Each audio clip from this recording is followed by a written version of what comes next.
Assalamualaikum warahmatullahi wabarakatuh. Kami dari kelompok 4 manajemen dakwah dengan judul penggerakan dakwah yang beranggotakan 1. Muhammad Faiz Basyadatul Amri, yang kedua Ainun Khofifah, yang ketiga Maulida Nurmaila Safitri, yang keempat Erna Faulina.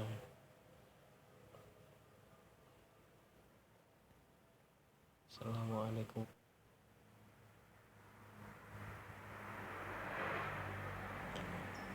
Pengertian penggerakan dakwah. Menurut KBBI, penggerakan adalah suatu proses atau cara menggerakkan sesuatu.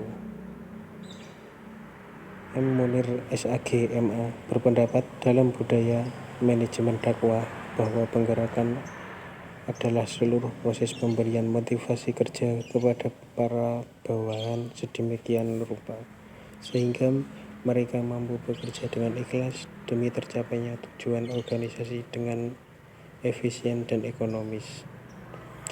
Motivasi secara implisit berarti bahwa pimpinan organisasi di tengah bawahannya dapat memberikan sebuah bimbingan, instruksi, nasihat, dan koreksi jika diperlukan. Sedangkan dakwah menurut Syekh Ali Mahfud dalam kitabnya Hidayah Al-Mursyidin adalah mengajak atau mendorong manusia untuk mengerjakan kebaikan dan mengikuti petunjuk, menyuruh mereka berbuat baik dan melarang mereka dari perbuatan yang buruk agar mereka mendapat kebahagiaan di dunia dan di akhirat.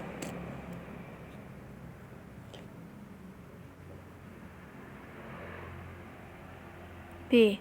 Langkah-langkah pergerakan dakwah. Pergerakan adalah membuat semua kelompok agar mau bekerja sama dan bekerja secara ikhlas serta bergairah mencapai tujuan sesuai dengan perencanaan dan usaha-usaha pengorganisasian. Berdasarkan pengertian pergerakan dakwah sebagaimana telah diuraikan, maka pergerakan dakwah juga terdiri dari langkah-langkah. 1. Pemberian motivasi. Dalam hal motivasi diartikan sebagai kemampuan seorang manajer atau pemimpin dakwah dalam memberikan sebuah kegiatan dan pengertian sehingga para anggotanya mendukung dan bekerja secara ikhlas untuk mencapai tujuan organisasi sesuai tugas yang dibebankan kepadanya. Dalam manajemen dakwah, pemberian motivasi dapat berupa mengikut sertakan dalam proses pengambilan keputusan, pemberian informasi yang lengkap, pengakuan dan penghargaan terhadap sumbangan yang telah diberikan, suasana yang menyenangkan, penempatan yang tepat, pendelegasian wewenang. 2. Pembimbingan. Pembimbingan di sini dapat diartikan sebagai tindakan pimpinan dakwah yang dapat menjamin terlaksanaannya tugas-tugas dakwah sesuai dengan rencana ketentuan-ketentuan yang telah digariskan, sehingga apa yang menjadi sasaran dakwah dapat dicapai dengan sebaik-baiknya.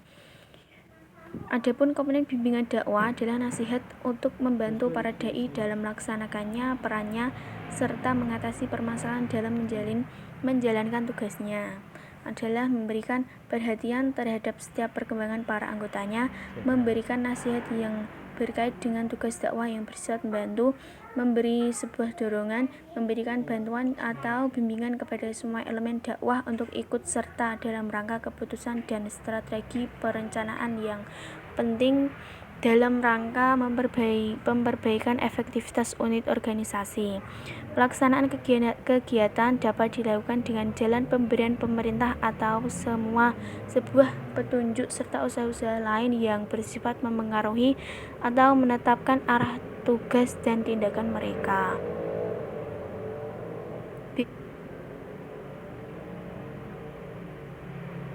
3.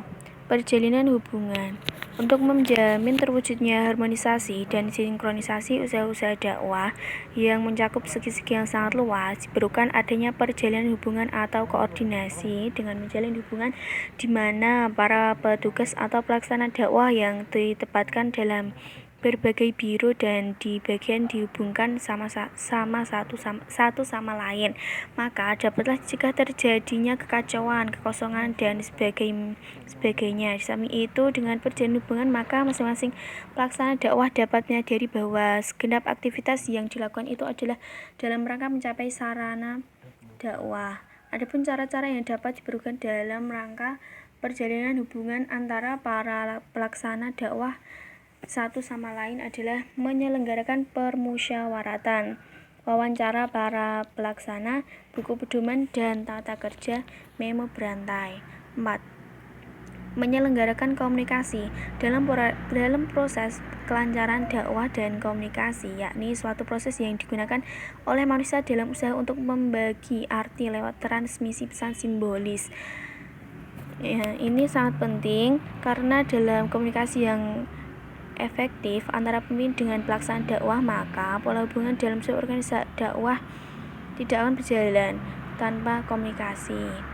Komunikasi antara pemimpin dakwah dengan para pelaksana itu dapat berjalan efektif apabila dipertahankan hal-hal sebagai berikut: memilih informasi yang akan dikomunikasikan, mengetahui cara-cara penyampaian informasi, mengenal dengan baik pihak penerima komunikasi, membangkitkan perhatian pihak penerima informasi. 5. Pengembangan atau peningkatan pelaksana. Langkah ini mempunyai arti penting bagi proses dakwah, sebab dengan adanya usaha memperkembangkan para pelaksana, yang berarti kesadaran, kemampuan, keahlian, dan keterampilan para pelaku dakwah itu selalu ditingkatkan dan dikembangkan sesuai dengan rising demand-nya usaha-usaha dakwah, dapatlah diharapkan proses penyelenggaraan dakwah itu berjalan secara efektif dan efisien.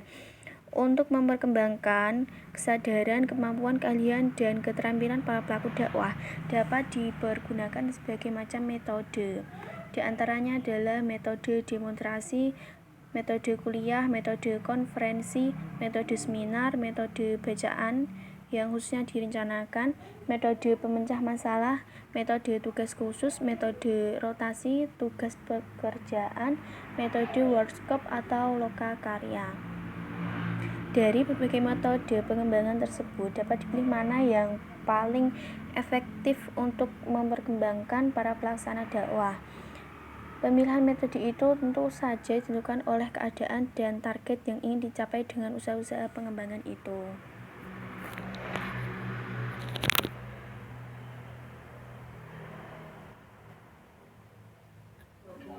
Yang ketiga adalah fungsi. Fungsi manajemen menurut GR Terry meliputi perencanaan atau planning, pengorganisasian atau organizing, penggerakan atau actuating, pengontrolan atau controlling, penggerakan atau actuating secara fisik hasil perencanaan atau planning, dan organizing, organisasi atau organizing, maka perlu diadakan tindakan kegiatan, yaitu actuating atau penggerakan pelaksanaan.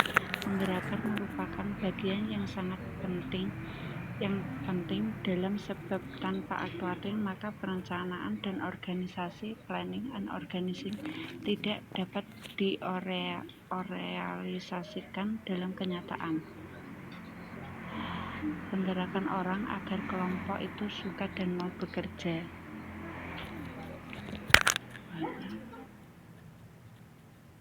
Yang terakhir adalah implementasi. Yang pertama, pemberian motivasi. Motivasi merupakan dinamisator bagi para elemen dakwah yang secara ikhlas dapat merasakan bahwa pekerjaan itu adalah kewajiban yang harus dilakukan. Yang kedua adalah pembimbingan. Bimbingan yang dilakukan oleh manajer dakwah terhadap pelaksanaan kegiatan dapat dilakukan dengan jalan memberikan perintah atau sebuah petunjuk serta usaha-usaha lain yang bersifat mempengaruhi atau menetapkan arah tugas dan tindakan mereka.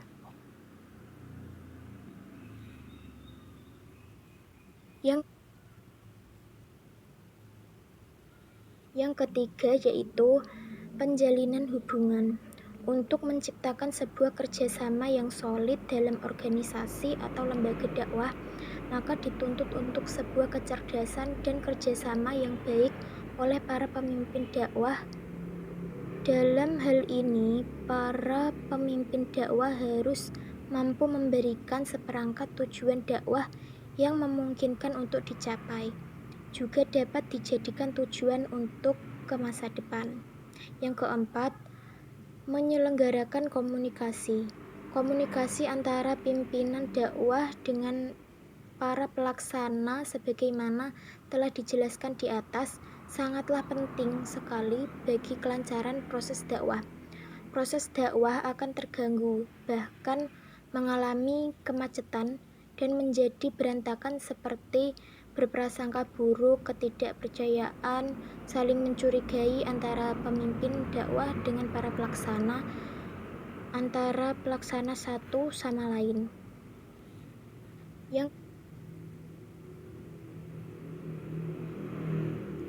Yang terakhir yaitu pengembangan atau peningkatan pelaksana.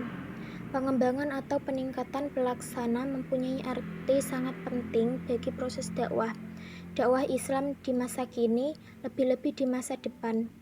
Memerlukan para pendukung yang di samping memiliki iman dari kesadaran yang tinggi, juga mempunyai kemampuan, keahlian, dan keterampilan yang cukup.